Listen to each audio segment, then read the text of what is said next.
Alright guys, happy Halloween. So it's Halloween night and it's been kind of a crazy night so far. So I'm actually filming this as this is happening, but I believe that one of my vehicles has been stolen by a renter. So long story short, I'm going to sum it up really quick of what's happened so far. So renter rented today's Tuesday, so my renter picked up the vehicle Sunday morning and rented it for 1 day, so he was supposed to return it Monday at noon. Monday around noon he messaged me just asking if he could extend for another day. Everything seemed to be pretty normal, so of course I agreed. And so he was supposed to bring it back today at noon. Today, prior to noon, I followed up with him just to, check in, make sure the rental was going well, and to confirm that he would be over by noon to drop off the vehicle. At which point, he messaged me and said, that he was running a couple hours late and that he wanted to go get the car washed. And so that kind of sounded a little bit fishy to me. So I tried to, just be patient, because sometimes that does happen. Renters do run late and they do want to get your car washed, but so I was concerned a little bit, but I just made sure that I was messaging him through the Turo app, so everything was documented. Sure enough, a few hours go by, I check in with him, I get no response, and then finally I get one response back, and it was just a one-word answer that didn't tell me anything.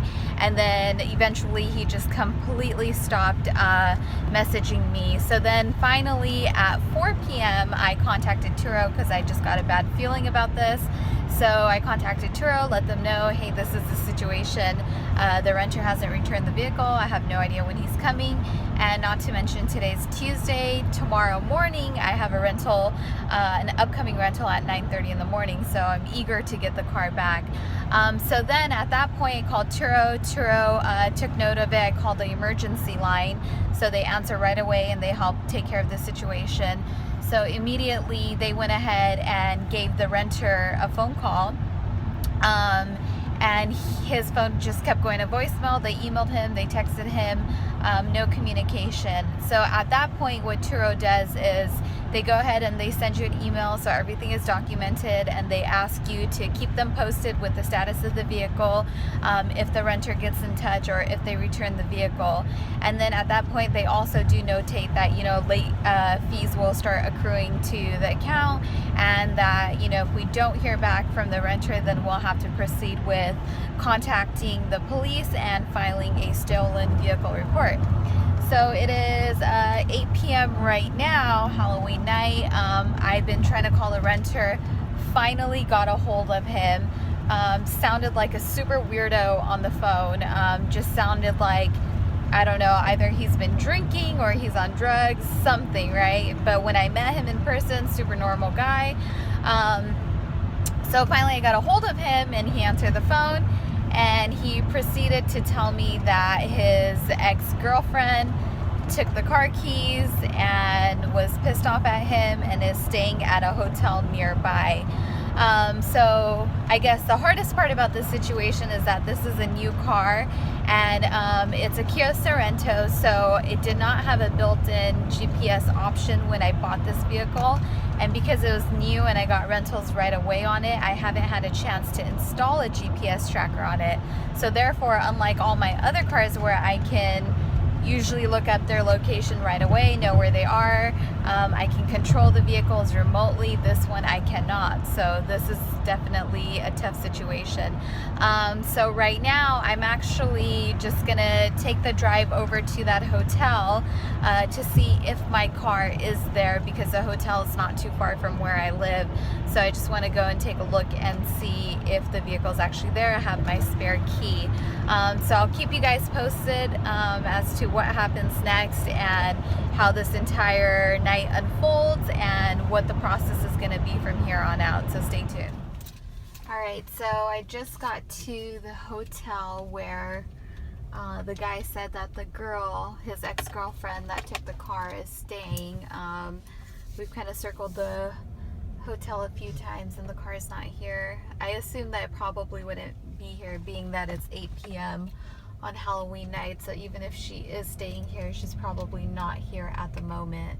But he did give us her phone number, and he did actually give us her home address as well. So in a second I'm gonna give her a call and see if we can get a hold of her, and see if, you know, there's anything that we can do to get our car back. Alright guys, so update. It is now about 8:45. No luck in finding my car or getting any help from the renter. What I'm super irritated about is, you know, Turo has an emergency line, so I went ahead and called them, gave them an update on what the situation was, and basically told them that, you know, the renter basically said that, you know, he's obviously not bringing the car back because he just doesn't have it. And what's really frustrating is that unfortunately that portion of Turo's helpline is, one, routed overseas, so it makes it extremely difficult to communicate, and two, they pretty much don't provide any help, and they just keep, the only thing that they can really tell you is that, oh, you have to wait 24 hours before we can escalate this to our trust and safety team. So, you know, I just spent 20 minutes on the phone with them and really went to bat for this and really just got nowhere.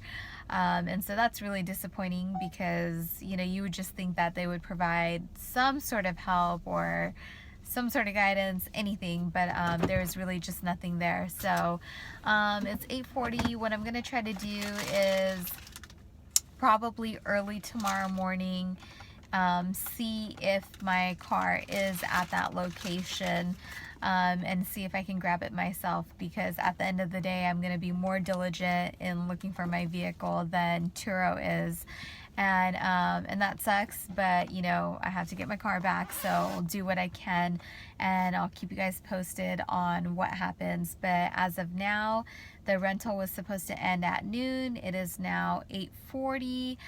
Both myself and Turo spoke with the renter, and basically got the same story, that the car is not coming back because it's not with him and it's supposedly with his ex-girlfriend. And so after all these hours, still no help from Turo and still no car. So keeping my hopes up, and I will let you guys know what happens and what to do in a situation like this as I figure it out. Stay tuned. Alright guys, so quick update on the situation with my stolen vehicle. It's about 4 hours later, getting close to midnight here. As you can see, I'm actually working on getting another one of my cars ready for a rental that I have early morning. So that's just a reminder that when shit goes down, you have to keep going, you still have to keep working and stay focused and not let it throw you off track.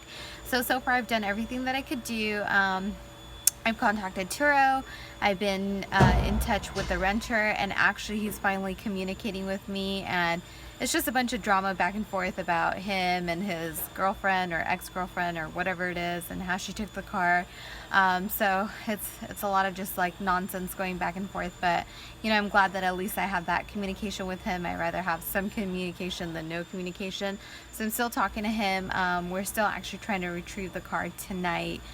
So fingers crossed that that happens, but it's pretty all over the place. So you know, I don't know that it'll happen or go that way tonight, but before I go to bed, we are gonna make one last attempt to try and go see if we can find the car, because I'm not going down without a fight. I want my car back, and I really want to make my rental that I have for it at 9:30 tomorrow morning. So I'll keep you guys posted on what happens. I'm probably gonna head out in about an hour, right after I finish getting this car ready for my next rental, and so stay tuned. Hey guys, okay, so good morning. It's about 6:45, and the story continues. So got up at around 5:45 just to see if I could make one last run to go look for the vehicle. In the story that this renter told me, he provided me with a bunch of different locations, 2 being hotels and motels, and 1 being a house, and another one being an apartment complex of where the car could potentially be at.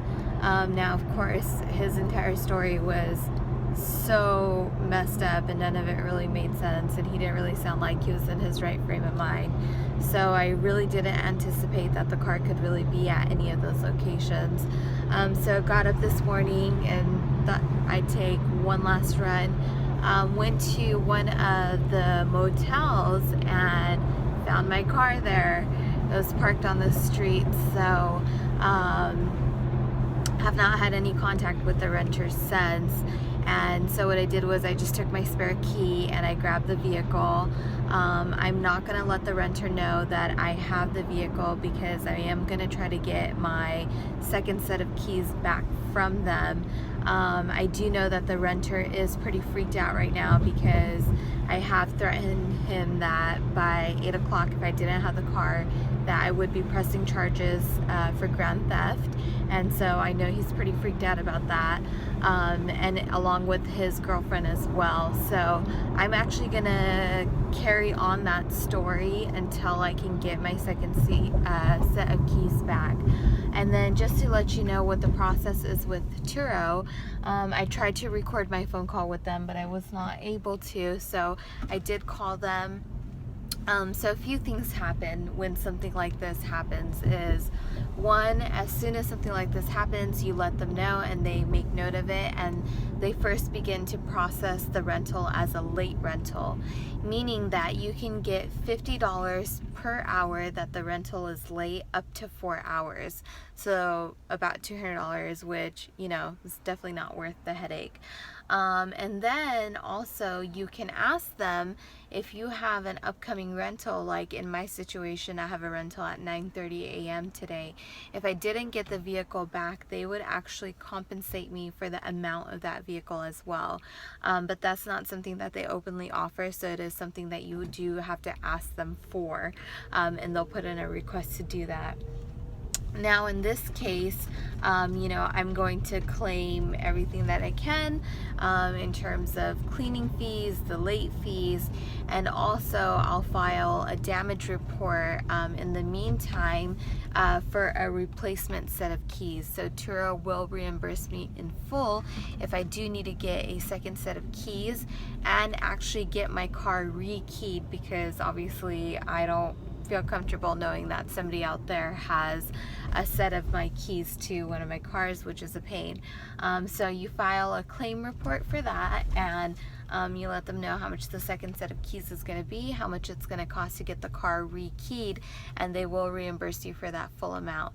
So hopefully I get my keys back so I don't have to do that, because that just requires more time and effort, and I don't want to do it. So that's pretty much what happened. I'm gonna right after this include footage of me finding my car earlier this morning and where it was parked. Luckily it seemed to be in one piece, so thank God for that. Could have been worse. I'm just glad that I found it.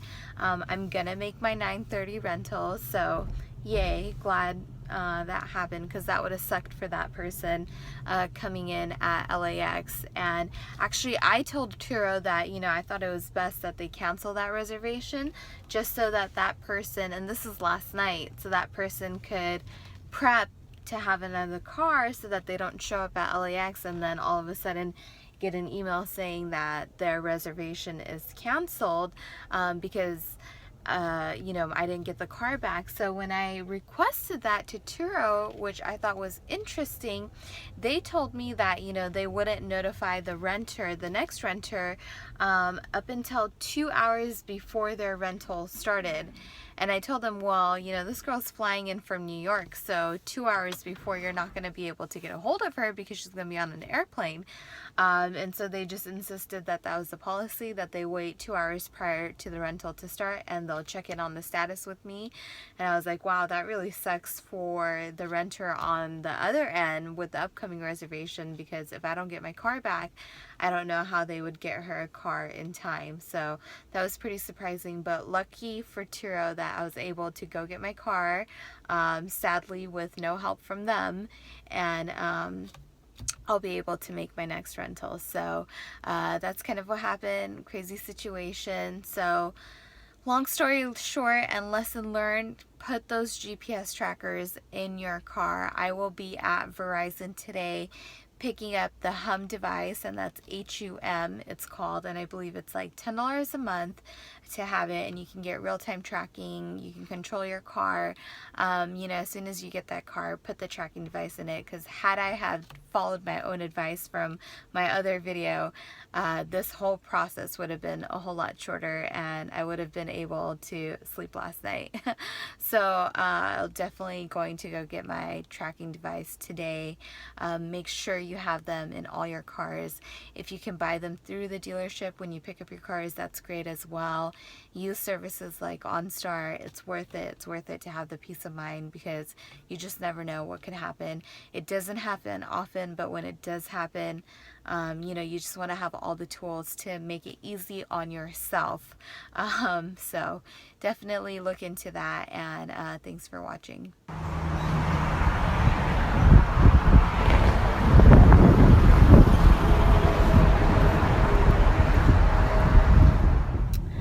Alright guys, so I want to do a final conclusion to the crazy night and day that I've had. So I'm in better spirits because I got the car, and car's in one piece now after I've rehabbed it, and finally spoke with the trust and safety team at Turo, so that made me feel better as well.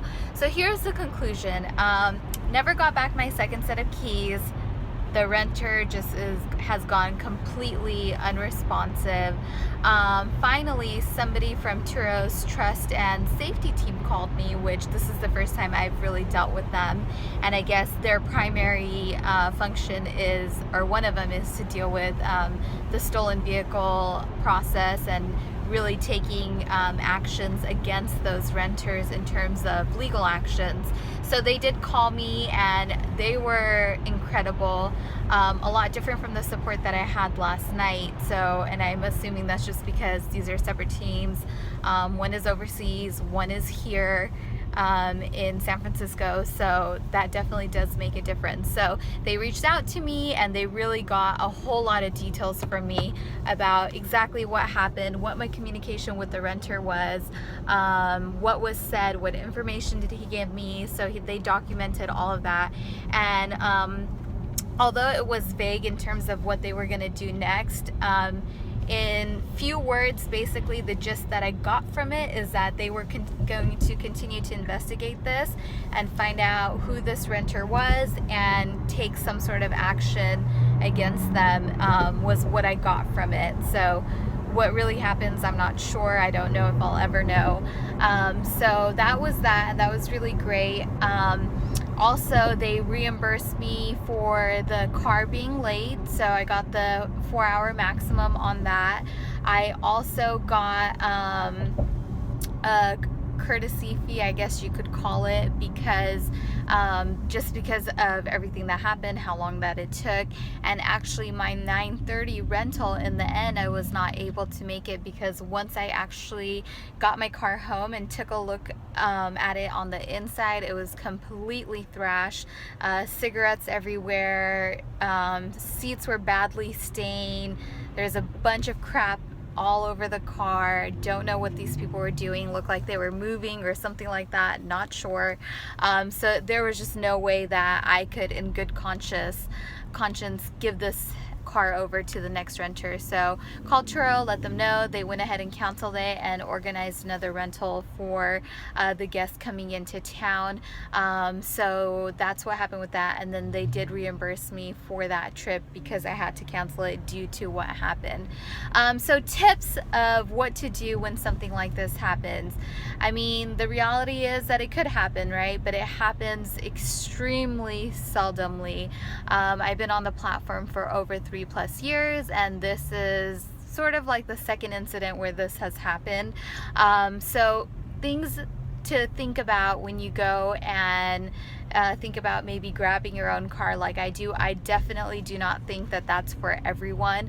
In fact, it's probably not for most people to go and do that. Questions that I ask myself when I go and do it is, you know, first and foremost, I assess the situation. Do I think it's a dangerous matter? Do I think the renter is dangerous? Do I think the location where the car is possibly at is dangerous? So those are the primary questions that go through my head. Then also, if I do decide that, okay, I want to go get some visuals on the vehicle, I always take somebody with me that I know, that I feel protected with, that can handle a situation like this, that can go with me and kind of have that secondary person with you just in case it is a bad situation or a dangerous situation. And then also, the other things I think about before actually grabbing the car, once you do get visuals on it, is, you know, are you in a safe location? Is it a good idea to get out of the car and go retrieve your car? If the person is dangerous and you think they're nearby, then it's probably not the greatest idea. So at that point, you want to think about possibly calling the police and having them help you retrieve your vehicle, just so that you're protected and safe in doing it. So definitely think about those things before you decide to go do it, because these situations, they are intense. I've actually never had a situation where it wasn't intense and where it wasn't probably the safest thing in the world, but I knew that I had all the tools that I needed to keep myself safe and the person going with me, and to safely retrieve that car. So definitely really analyze the situation in great detail before you go and do that. And then finally, you know, the reality is, if you're thinking about listing your car on Turo, or if you've already listed it and you're thinking about getting a tracker, do not procrastinate. Go get it, because if I had taken my own advice from my last video and had a tracker and diligently put one in the moment that I bought this car, I would have saved myself a whole lot of time and a whole lot of stress, because these situations, they are stressful, you know. So go get that tracker. Don't wait. Go get a home device. It takes couple minutes to go and do at a Verizon store or a T-Mobile store. It's $10 a month. They're so inexpensive, and you can track your car in real time. And there are these small devices that you just plug into your ODB, what is it, a computer or sensor, your ODB computer. So it's really easy. They're inconspicuous. They're inexpensive. Just go get it. And that way, you know, if you are thinking of listing your car, or you do have your car listed, this is one really great way to have your car on Turo and do this business without, you know, feeling stressed or having that fear of situations like this happening to you. So even if they do happen to you, you know that you already have all the tools that you need to safely recover your vehicle. And then aside from that, you know, some of the other things that I do is, every time I do have renters rent from me, I really sort of vet them out. I do talk to them, hold a conversation with them, talk to them about, you know, what are their plans, you know, what will they be using the vehicle for, just so you kind of get a backstory on who they are, and you can take precautions, you know, because usually people that would commit and act like this, there are red flags in communicating with them. This guy didn't have the best communication, but his ID and everything else checked out. So, you know, some situations are just unavoidable and they do happen. But if you have the right tools and you're prepared, then you really don't have to worry about it. There's always a solution. And then final notes, you know, for my cars, I do things like I have gap insurance on all my vehicles. So God forbid that they are in a situation where I am unable to recover them, at least, you know, on the financial side of things for the vehicles that I finance, you know, my loans are covered. I don't have to really worry about that too much because I am insured. So those are precautions that you want to think about. So I hope this video was helpful for you guys. I'm glad that it happened to me, so, you know, I can share this information and hopefully other Turo owners could learn from what has happened to me. I think over time, I anticipate that Turo's verification system and their rental system is just getting better and better and better. So these situations will probably not occur as often, and I think they'll get better at filtering and vetting renters as well. So definitely still a huge believer in the platform and its potential, and I think it's only beginning. So if you're thinking about getting on the platform, do it. they're only getting better at their support. They're only getting better at finding and vetting great renters and great hosts. And so I think the potential is just unlimited. So hope this video is helpful, and I'll be having more videos coming out throughout the week.